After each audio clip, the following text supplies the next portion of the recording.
और क्या आप बताने की जहमत करेंगे कि आप ऐसा होने क्यों दे रहे हैं? कौन है ये बाबा सर?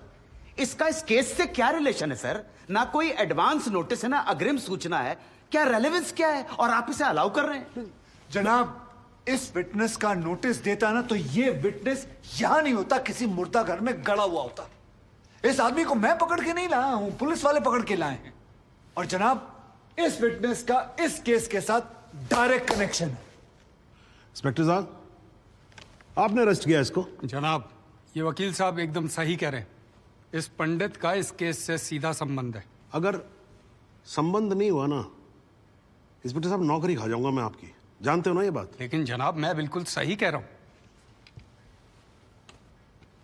ठीक है, मैं विटनेस को अलाउ करता हूं। No sir, I object sir, I object. Mathur साहब, मेरी बात सुन। देखो क्या है यार, 3 बजने वाले हैं, बाहर जाएंगे ना बस मिलेगी ना रिक्शा मिलने वाला है। 6 बजे तक तो वैसे ही बैठना हम लोगों को, तो तब तक करवा लेते हैं विटनेस। मतलब हो सकता है कि इसमें कुछ निकली है जी। चलिए जी, विटनेस बॉक्स में आ जाइए।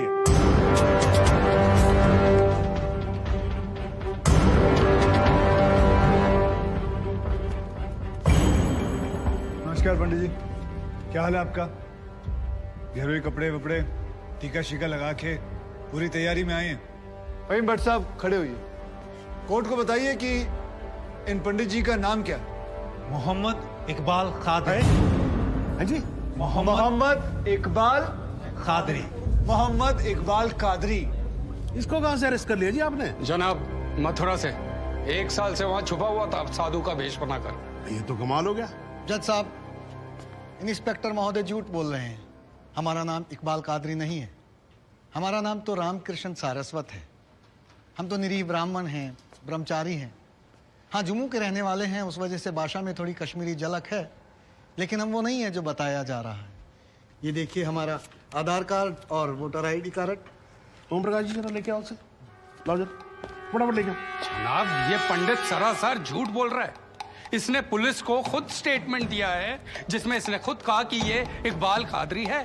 कंधे के ऊपर उत्तर प्रदेश पुलिस के 2 स्टार लगा रखे हैं। इतना मालूम नहीं है कि पुलिस को दी गई स्टेटमेंट कोर्ट में एडमिसेबल नहीं है। जनाब, ये इंसान एक ट्रेन्ड मिलिटेंट है। नकली आधार कार्ड बनाना कोई मुश्किल काम नहीं है, आप अच्छी तरह जानते हैं। और फहीम भट्ट भी इसको आइडेंटिफाई कर चुके हैं। सर, ये अपनी आइडेंटिटी छुपा रहा है। श्रीमान यहाँ आइडेंटिटी छुपा नहीं रहा है, अपनी आइडेंटिटी बता रहा है। कैसे बताएगा अपनी आइडेंटिटी? हम सब कैसे बताएंगे सर? आप सुंदरलाल त्रिपाठी हैं, मैं प्रबोध माथुर हूँ, ये पंडित जी हैं कानपुर वाले, कैसे पता पड़ेगा? किसी आधार कार्ड से, राशन कार्ड से या पासपोर्ट से? सबूत आपके सामने है सर, संदेह की कोई बात ही नहीं।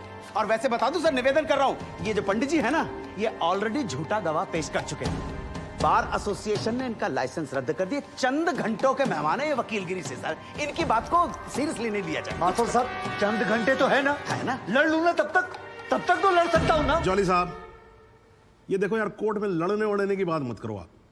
नहीं, माथुर साहब एकदम ठीक बोल रहे हैं। मुझे लगता है पुलिस से कोई गलती हो गई है। बाबा जी सॉरी, आप जा सकते हो।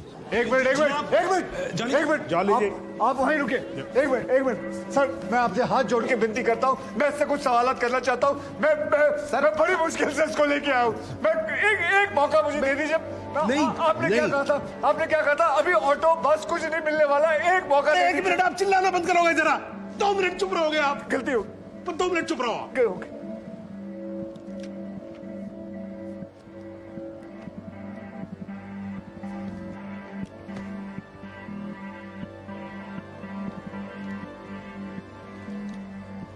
ठीक है, मैं विटनेस को अलाउ करता हूं। अरे सर, अब क्या सर? माथुर साहब, I think court has the right to decide. Okay जी, and court has decided. Please. Thank you.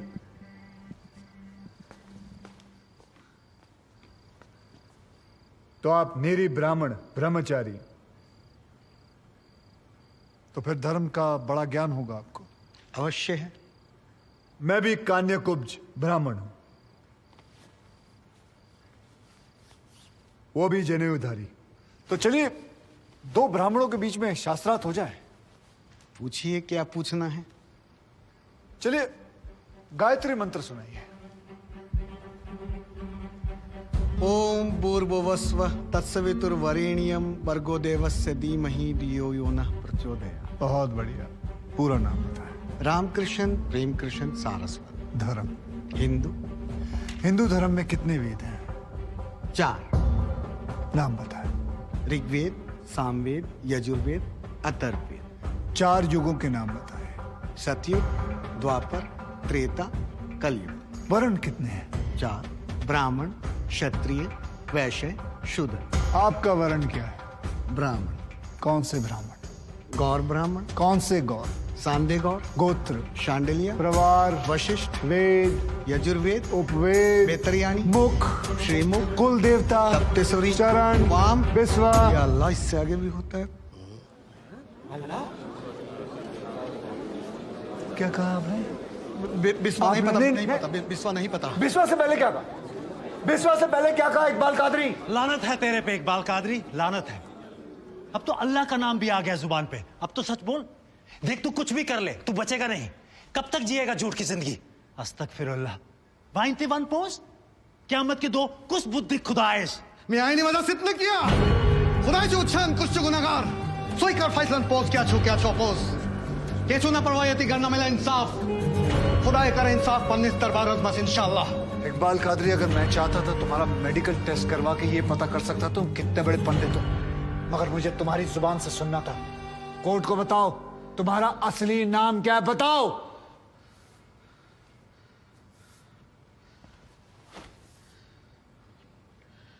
जज साहब, मेरा नाम मोहम्मद इकबाल कादरी है।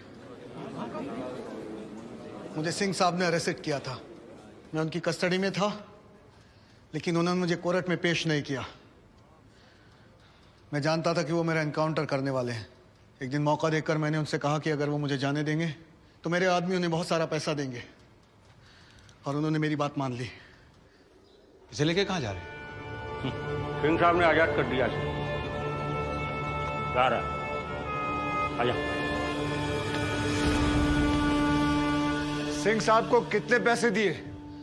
50 लाख, 25 लाख एडवांस और 25 एनकाउंटर के बाद। आई ऑब्जेक्ट श्रीमान।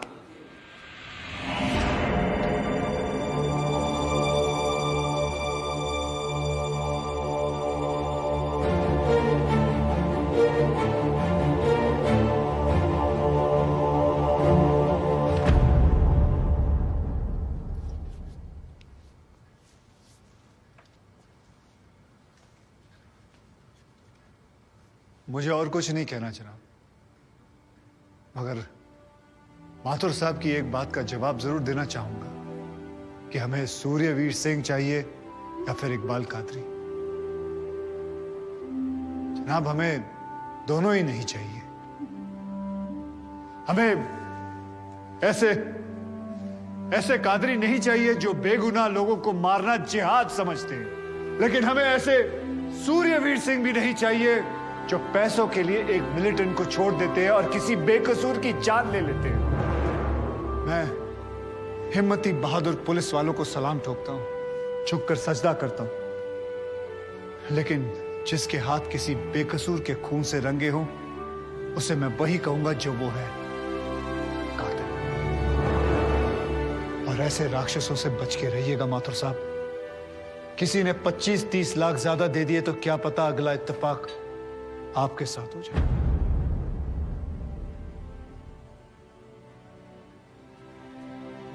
अंत में सिर्फ इतना ही कहना चाहूंगा कि इस दुनिया के सबसे बड़े जाहिल ने कहा था कि इश्क और जंग में सब कुछ जायज है, क्योंकि अगर ऐसा है तो फिर बॉर्डर पर सिपाहियों के सर काटने वाले भी जायज है और जवान लड़कियों पर एसिड फेंकने वाले आशिक भी, क्योंकि अगर ऐसा है तो फिर इकबाल कादरी भी जायज है और सूर्यवीर सिंह भी। अब आप ही तय करें जनाब कि ये दोनों जायज है या फिर दोनों नाजायज।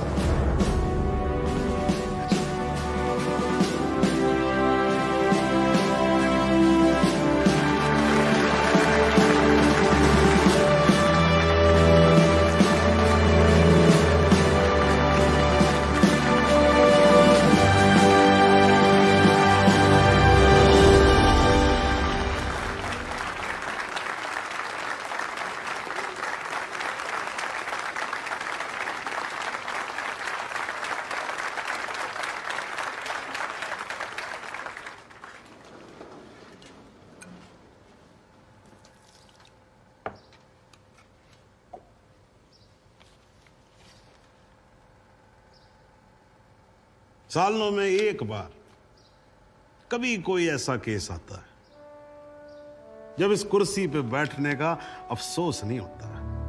नहीं तो जी मैं तो रोज ही कोर्ट आता हूं, बैठा रहता हूं कोर्ट के अंदर, घड़ी की तरफ देखता रहता हूं कि कब 6 बजे और कब मैं उठ के घर चला जाऊं।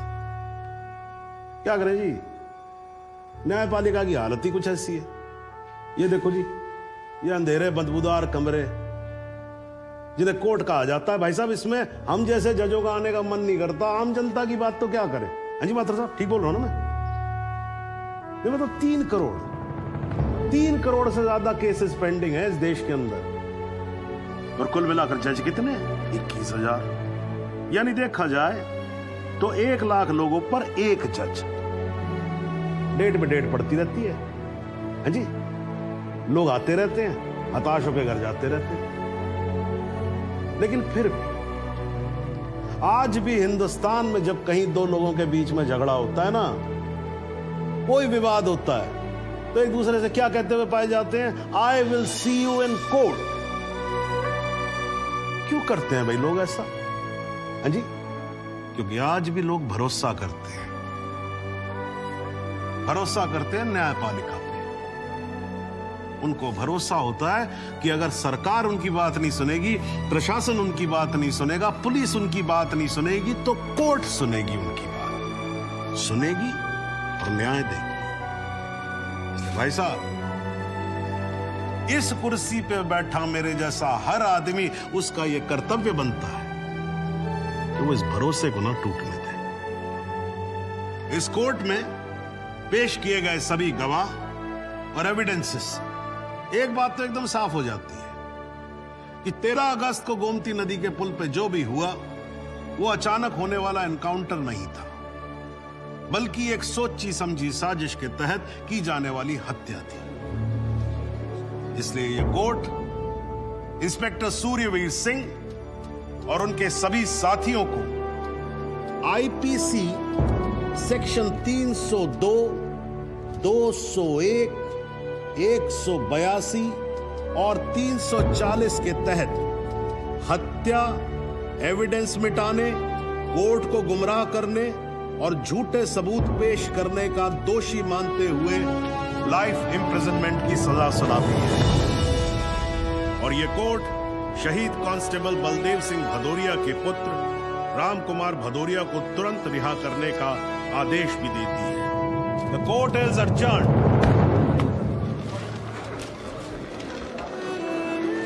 बहुत बहुत मुबारक। Thank you sir. आजा। जरा रास्ता दे दीजिए प्लीज।